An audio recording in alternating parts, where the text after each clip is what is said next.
Thank you, Mr Speaker. Mr Speaker, the Minister of Labour, before she came to Parliament, was a respected practitioner in a respected firm in Christchurch. And so I hope she'll take a moment to listen carefully to what I want to say, because I want to repeat the caution that I set out in my first reading speech, that this bill... Well, the reason that Mr Henare might also want to listen, because he used to know something about industrial relations when he used to work for a union.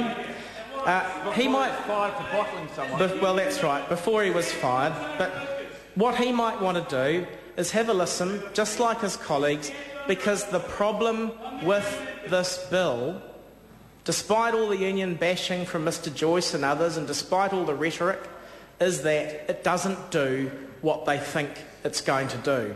And it's going to have real and problematic consequences for this government from its small and medium enterprise constituency and others if they allow this legislation to pass in its current form. And all I'm doing in the second reading speech is asking that the Minister consider what I'm saying with some care. I'm not motivated by any desire other than to see this Parliament get the law right and not make fools of ourselves on this occasion, but I fear that if we pass the legislation as we appear to be doing in its current form, that's exactly what we'll do. So the bill, on its face, provides that a film production worker, as defined, is to be excluded from the definition of employee under the Employment Relations Act. And Mr Matt's right, unless they choose otherwise, and there's a proviso that deals with that in clause 4.2 of the amendment bill. And here's where the problem arises. The proviso is poorly drafted. It's poorly drafted. It will allow for a litigation bonanza if it's allowed to be maintained in its current form. And I'm going to repeat what I said in my first reading speech to describe why that is. The proviso applies employment law, notwithstanding the principal provision in the amendment, to a person who is, quote, a party to or covered by an employment agreement that provides that the person is an employee. So the first problem is it's a circular definition. The second problem, and this is where the litigation bonanza will arise, is as soon as anything goes wrong in a workplace relationship, let's use the generic term, in the film industry, after the passage of this legislation, here is what will happen.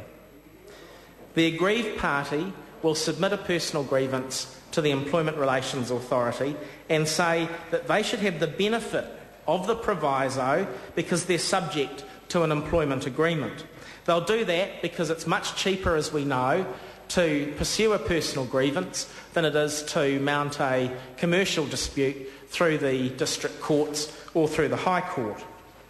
But how will they be able to do this? Well, most people with some experience in employment law know a couple of basic things. First, an employment agreement need not be in writing, and nothing in this legislation, despite again the rhetoric we've heard from members opposite, will change that basic attribute of the law. Its existence in any case is a mixed question of fact or law, in the first instance for the Employment Relations Authority and thereafter for the courts to determine on appeal. Well, how will they do this? How will they decide whether there is an employment relationship on foot that allows somebody to claim the benefit of the proviso? They'll apply the tests that were applied in the Bryson case.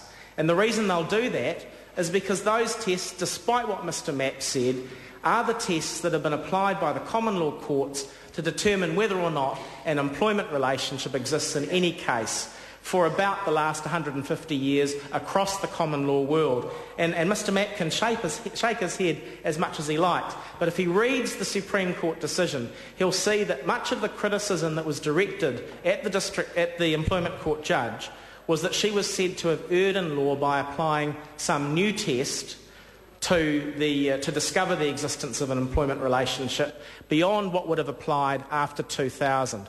She is said to have misapplied the TNT case, which was the leading case before Bryson, and what the Supreme Court said is there's actually no great difference in the tests. The law was not substantially altered on this point by the 2000 legislation. And I was astounded to hear the Minister quote an actor from Christchurch saying, the Labour government should have fixed the law on its watch.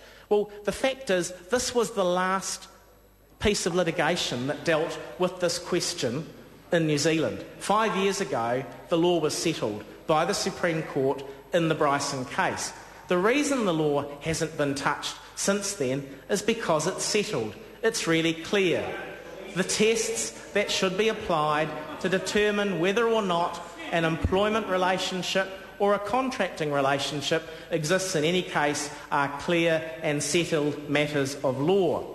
And we heard members opposite say, the law should be this. If a label appears in a relationship, if somebody says, I'm a contractor, or you're a contractor to me, and I'm your principal, then that should be the end of it. Well, what if the facts in Bryson apply? What if the relationship bears no resemblance to an independent one? What if it's clearly by law an employment relationship? Should we condone the sham? Should we participate in the lie? Should Parliament say, the parties can call it, or at least one party with the economic power can call it whatever they like, even 6 months into the relationship, once it's well on foot, and that'll be an end to the inquiry. Never mind whether or not the relationship is actually clearly something other than one-off principal and contractor. If the person with the economic power in the relationship wants to call it that of contractor, then that should be the end of the inquiry. Well, I don't think so. That will never be the law in this country because the common law courts will never apply the law in that way. They never have. And I seriously doubt that unless this Parliament used the clearest words, which it is not doing on this occasion, that it ever will. So, Sir, thanks to this amendment, we're going to see more, not less litigation. This is a major own goal on behalf of the government and behalf of the Minister. I ask again that they reconsider the drafting and that they think about whether this is the sort of legislation that ought to be rushed through under urgency. Because in rushing through legislation that she thinks will provide certainty in the film industry, the Minister is just opening up a whole new area of uncertainty. And Parliament's going to be led tonight into sharing that error unless there's a rethink. And it's caused by rush drafting because this amendment won't receive proper scrutiny. It'll be passed through unless there's a rethink all its stages in a matter of hours. There'll be no select committee process. We won't hear from employment practitioners or employment court judges who sometimes take the time to submit on employment law reforms. I guess no one should be surprised by this. By my count, this is the 42nd non-budget piece of legislation since November 2008 to have been the subject of the suspension of standing orders. But, Mr Speaker, there's a reason that over the past 25 years we've bothered with the select committee process. People out there actually know more stuff than we do about things, and sometimes it's a good idea to take their temperature on those matters. This is certainly one of those occasions. But, Mr Speaker, there's a final reason why our process today is so deplorable. Put aside the bad drafting that could well have the opposite effect of what the Minister intends, put aside the poor process that's being adopted here again by this Parliament under this government. It's that we're doing it at the behest of a foreign corporate. Whatever happened to being ambitious for New Zealand? Whatever happened to choosing a brighter future? What about owning our future as a start?